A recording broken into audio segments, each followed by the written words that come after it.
এই সুন্দর জামাটি তৈরি করেছি আমি গজ কাপড় এবং লেস দিয়ে। অসাধারণের ড্রেসটি আপনাদের সাথে কাটিং এবং স্টিচিং শেয়ার করব। আশা করছি প্রথম থেকে শেষ পর্যন্ত যদি আপনি আমার এই ভিডিওটি দেখে থাকেন তাহলে আপনি যে কোনো বয়সী বাচ্চাদের জন্য এবং কি বড়দের জন্য সেম ডিজাইনেরই কিন্তু তৈরি করতে পারবেন। শুধু কাপড়ের বিষয়ে একটু বেশি কম লাগতে পারে। আশা করছি আপনারা মনোযোগ সহকারে ভিডিওটি দেখবেন, স্কিপ না করে। তো কথা না বাড়িয়ে আমি কাটিং পর্ব চলে যাচ্ছি। এখানে আমি 2 ধরনের লেস নিয়েছি। এখানে একটি চিকন লেস নিয়েছি, এটা আমার থেকে 6 টাকা করে গজ নিয়েছে। আর মোটা লেসটা নিয়েছে আমার থেকে 25 টাকা করে গজ। এখানে আমি বেশি করে এনে রেখেছি যাতে পরবর্তীতে আমার অন্য কোনো কাপড়ও আমি ব্যবহার করতে পারি। এখানে আমার যে বাচ্চার জন্য নিচের যে পাটগুলো কাপড়গুলো তো সেটাও কাটিং করব এবং টপ পাটও কাটিং করব। এখানে মোট কতটুকু কাপড় যায় সেটা আপনাদেরকে ভিডিও লাস্ট পর্যায়ে আমি বলে দিব। কাপড়টা এখানে 4 পাট করে নিয়েছি। এখন আমি টপ পার্টের জন্য এখানে 9 ইঞ্চিতে কাটিং মানে 9.5 ইঞ্চিতে কাটিং করে নিব। 9.5 ইঞ্চিতে কাটিং করে নিচ্ছি। এই বুকের টপ পার্টটা কাটিং করে আলাদা করে রাখবো, এক্ষেত্রে দেখতে সুন্দর হবে। 2 ইঞ্চি নিচ্ছি গলার জন্য, কাঁধের জন্য নিব 3.5 ইঞ্চি। হাতার যে আরমোল সেটা নিব আমরা এখানে 5.5 ইঞ্চি। গলার জন্য নিব এখানে 4 ইঞ্চি। গলাটা আমি গোল রাউন্ড গলাই দিব। বডির জন্য নিচ্ছি 6.5 ইঞ্চি, পেটের দিকে নিয়েছি 6 আর 1 ইঞ্চি নিচ্ছি আমরা এক্সট্রা। একটু উপর থেকে একটু রাউন্ড করে দিব এই সাইডটা, বেশি না, একটু হাফ ইঞ্চির থেকেও কম। এখন প্রত্যেকটা দাগ অনুযায়ী কাটিং করে নিচ্ছি। তো গলার পট্টিটা আমাদের আরমোল থেকে কিন্তু কাটিং করা হবে না, যেহেতু এখানে কাপড়ের পরিমাণ খুবই কম। তো এটা আমি আলগা কাপড় থেকে কাটিং করে নিব। এখানে আমি নিচের ঘেরের জন্য কাটিংটা করব। এখানে কিন্তু আমাদের যে বাচ্চার জামার লংটা হবে সেটা হবে 30 ইঞ্চি।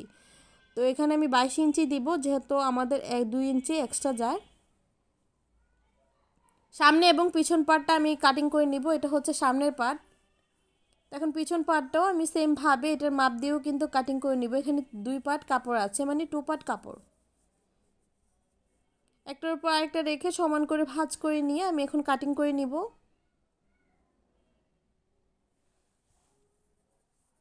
তো কাটিংটা করার সময় অবশ্যই আপনারা চাইলে কিন্তু কাপড়টা আয়রন করে নিতে পারেন, যাতে সামনে এবং পিছনের পার্ট দুটোটাই সমান থাকে। তো আমার সেম ছিল, সেজন্য আমার আয়রনের প্রয়োজন পড়েনি। এখানে একটা কাপড়ের উপর আরেকটা কাপড় রেখে আমি এখন যে হাতার কাপড়টার জন্য মেজারমেন্ট করে নিব। আপনারা চাইলে এখানে একটা কাপড়ও নিতে পারেন। তো আমি ভাবতেছি এখানে দেখি যতটুকু হাতার ঘেরা হয় ততটুকুই নিব। এখানে আমি 18 ইঞ্চি নিচ্ছি। তো সেলানোর পর কিন্তু আমাদের এখানে 16 ইঞ্চি থাকবে বা 16.5 ইঞ্চি। 1 ইঞ্চি কিন্তু আমাদের যে 1.5 ইঞ্চি 1 ইঞ্চি এরকম চলে যাবে সেলাইয়ের ভিতরের দিকে, যেহেতু এখানে ইলাস্টিক ব্যবহার করব। এখানে আমি উপর থেকে একটা কাপড়ই কাটিং করে নিচ্ছি, নিচের দিকটা কিন্তু ছেড়ে দিয়েছি, এখানে 2টা পার্ট ব্যবহার করব না। আর আপনি যদি 2টা পার্টই ব্যবহার করেন তাহলে হাতাতে এবং অনেক কুচি পড়বে। তো কাপড়টাকে আমি 4 পার্ট করে নিয়েছি। এখানে যতটুকু লং আছে আমি ততটুকুই দিব। এখানে 18 ইঞ্চির মতো লং আছে, তো এভাবে ধরলে 16 ইঞ্চি হয়েছে। তো এখান থেকে 4 ইঞ্চি নিয়েছি, মানে মোট এভাবে রাউন্ড দিকটা আনলে আমাদের 5 ইঞ্চি আনলেই হবে। তো এই সাইড থেকে আমি অল্প করে কাপড় কাটিং করে নিচ্ছি, নাহলে পরবর্তীতে এই সাইডটা হাতার নিচ থেকে টান খাবে। তো সেই জন্য এই সাইড থেকে একটু কাটিং করে নিয়েছি। এখন প্রত্যেকটা দাগ অনুযায়ী কাটিং করে নেওয়ার পর হাতার কর্নার দিকে একটি মেজারমেন্ট করে রেখেছি। এক্ষেত্রে আমাদের হাতার কাঁধের অংশের দিকে জয়েনিং করতে খুব ইজি হবে। তো আমাদের কিন্তু এখানে কাপড় লেগেছে 2 গজ থেকে একটু বেশি। তো আপনারা চাইলে এখানে 2.5 গজ পরিমাণ কাপড় নিতে পারেন। যেহেতু আমি এখানে তৈরি করছি 6 থেকে 7 বছরের বাচ্চার জন্য।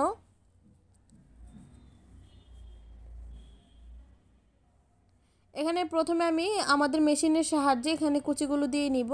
আপনারা চাইলে কিন্তু হাত সুই দিয়ে সেলাই করার পর এভাবে কুচিটা দিয়ে নিতে পারেন, একসাথে থেকে সুতা টান দিয়ে।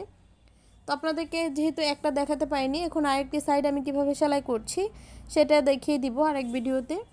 তো এখন আমি 8 ইঞ্চিতে এখানে দাগ দিয়ে নিচ্ছি। 8 ইঞ্চিতে দাগ দেওয়ার কারণ হচ্ছে এখানে আমাদের যে মোটা লেসটা জয়েনিং করা হবে সেই মোটা লেসটা জয়েনিং করার জন্য। আর নিচ থেকে 3 ইঞ্চি করে নিব আমাদের চিকন লেসটা জয়েনিং করার জন্য। তো এখানে গলার পট্টি কাটিং করে নিয়েছি। তো পট্টি কাটিং করে নেওয়ার পর আমি চারো সাইড দিয়ে এভাবে ভাঁজ করে নিয়েছি। আশা করছি আপনারা আমার সাইডের যে ব্যাকগ্রাউন্ড, তো তার জন্য খুবই আন্তরিকভাবে দুঃখিত, যেহেতু আমি রোড সাইড বাসাতে থাকি, তো সেই কারণে গাড়ির সাউন্ড হয়তো বা আসতে পারে ভিডিওতে। এখানে আমি হাতাতেও সেম 5 ইঞ্চির মতো এভাবে উপরের দিকে রেখে কিন্তু মেজারমেন্ট করে নিচ্ছি। এখানে আমি চিকন লেসটা ব্যবহার করছি। লেস কিন্তু এটা ডিপেন্ড করে আপনি কতটুকু ঘের দিচ্ছেন, তো সেই ঘের অনুযায়ী কিন্তু আপনার লেসটা কিনে আনতে হবে, আপনি কতটুকু লং দিচ্ছেন বা কতটুকু ঘেরটা ব্যবহার করছেন। এখানে আমি 2টা লেস ব্যবহার করছি, মানে 2টা একই লেস কিন্তু দুইটা জায়গায় ব্যবহার করছি, উপর নিচ। তো নিচের ঘেরটা যে আমি 8 ইঞ্চিতে মেজারমেন্ট করে রেখেছিলাম, সেই দাগটার উপর দিয়ে এই বড় মোটা লেসটা বসিয়ে দিচ্ছি। এটার উপর থেকে নিচ থেকে আরেকটা সেলাই দিয়ে দিব, এক্ষেত্রে পরবর্তী ধোয়ার পর এটা উচকে থাকবে না। নিচ থেকে আমি একটি চিকন লেসও লাগিয়ে দিব।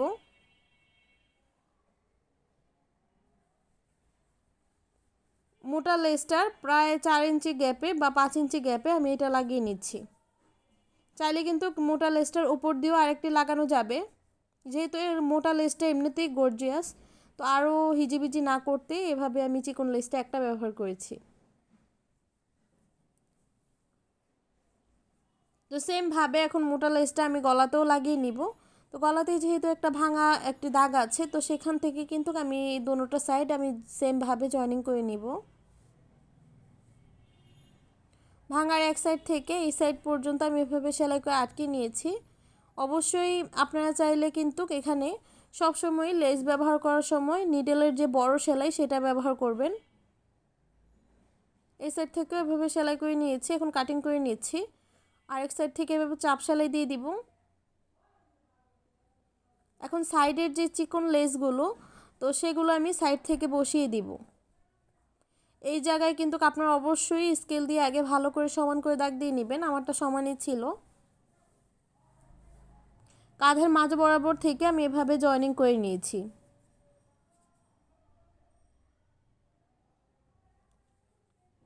তো আমার কিন্তু লেসগুলো লাগানো কমপ্লিট হয়ে গিয়েছে। এখন আমি সাদা সুতাটা খুলে আকাশি কালো সুতাটাও লাগিয়ে নিব।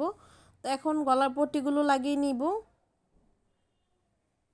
গলার পট্টি লাগানোর সময় আবার 2.5 বা 3-এ রেখে কিন্তু সেলাই আপনারা মিডিয়াম সেলাই কিন্তু দিয়ে সেলাই করে নেবেন, বড় সেলাইটা দিবেন না।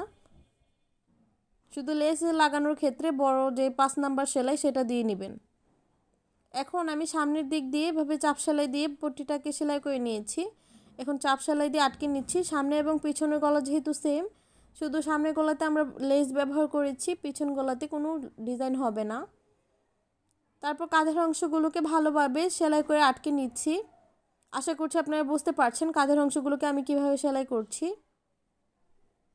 সেমভাবে সেলাই করার পর এখন আমি হাতার যে কাপড়টা সেটাকে কুচি দিয়ে নিব আগে। তো হাতার কাপড়টা আমি কিভাবে কুচি দিই সেটা আপনারা দেখতে চান, আজকের ভিডিওটা দেখলে হয়তো আপনারা বুঝতে পারবেন। তো আমি হাতার কুচিটা দেওয়ার পর আমি যেখানে কাটিং করে রেখেছিলাম ওখান থেকে আবার নিডেলের দিকে ফিরিয়ে ফিরিয়ে কুচিটা দিয়ে নিয়েছি। সেমভাবে 2টা হাতেই আমি কমপ্লিট করে নিব। তারপর কাঁধের অংশের মাঝ বরাবর থেকে আমি সেলাইটা দিব, যেহেতু পরবর্তীতে কাপড় এক্সট্রা থাকলে এটা আমরা কুচি দিয়ে সমাধান করতে পারি। এভাবে হাতা জয়েনিং করলে নতুনদের জন্য খুবই ইজি হবে। এই হাতাটা আপনারা সেলাই করলে খুবই ইজিভাবেই কিন্তু সেলাই করতে পারবেন। তো ডাবল সেলাই দিয়ে নিচ্ছি। সেমভাবে যেহেতু আরেকটি হাতা সেলাই করে নিয়েছি, এখন আমি ইলাস্টিক জয়েনিং করে নেব। ইলাস্টিক জয়েনিং করছি একদম চিকন ইলাস্টিক রাবার। তো এখানে কিন্তু রাবারের উপর কোনো সেলাই দিচ্ছি না, আমি যেহেতু চিকন সেলাইয়ের যে রাবারগুলো ইউজ করছি।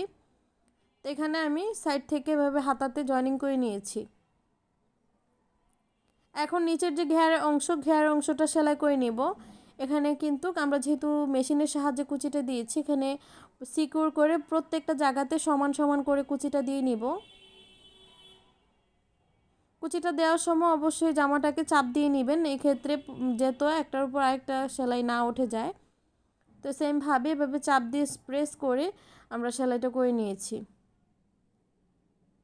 এখন বডির ফিক্সড যেই মেজারমেন্ট অনুযায়ী আমরা বডির মেজারমেন্ট অনুযায়ী ফিটিং লুজ করে সেলাইটা দিয়ে একদম নিচ পর্যন্ত সেলাই করে নিচ্ছি। সেমভাবে কিন্তু আমি আরেকটি বডির সাইডও সেমভাবে সেলাই করে নিব। এবার ডাবল সেলাই দিয়ে দিচ্ছি।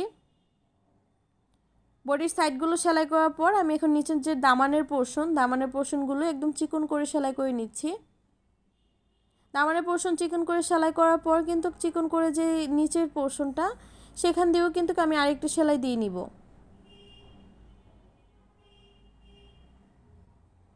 আপনাদের যদি জামার বিষয়ে কোনো প্রশ্ন থেকে থাকে সেটা আমাকে অবশ্যই জানিয়ে দিবেন, আমি আপনাদেরকে আনসার দেওয়ার চেষ্টা করব। দেখতে দেখতে কিন্তু আমাদের যে জামাটার ফাইনাল লুক সেটা আপনাদের কাছে শেয়ার করতে নিয়ে আসলাম। এই হচ্ছে জামাটার ফাইনাল লুক। আপনাদের কাছে কেমন লাগলো সেটা অবশ্যই আমাকে কমেন্ট বক্সে জানাতে ভুলবেন না। আর ভিডিওটি ভালো লেগে থাকলে অবশ্যই ভিডিওটিতে একটা লাইক দিবেন। আর যারা নতুনরা আছেন আমার চ্যানেলটি সাবস্ক্রাইব করতে ভুলে গিয়েছেন, আপনারা চাইলে সাবস্ক্রাইব করে নিতে পারেন। আজকের মতো এখানে বিদায় নিব। আল্লাহ হাফেজ। আসসালামু আলাইকুম।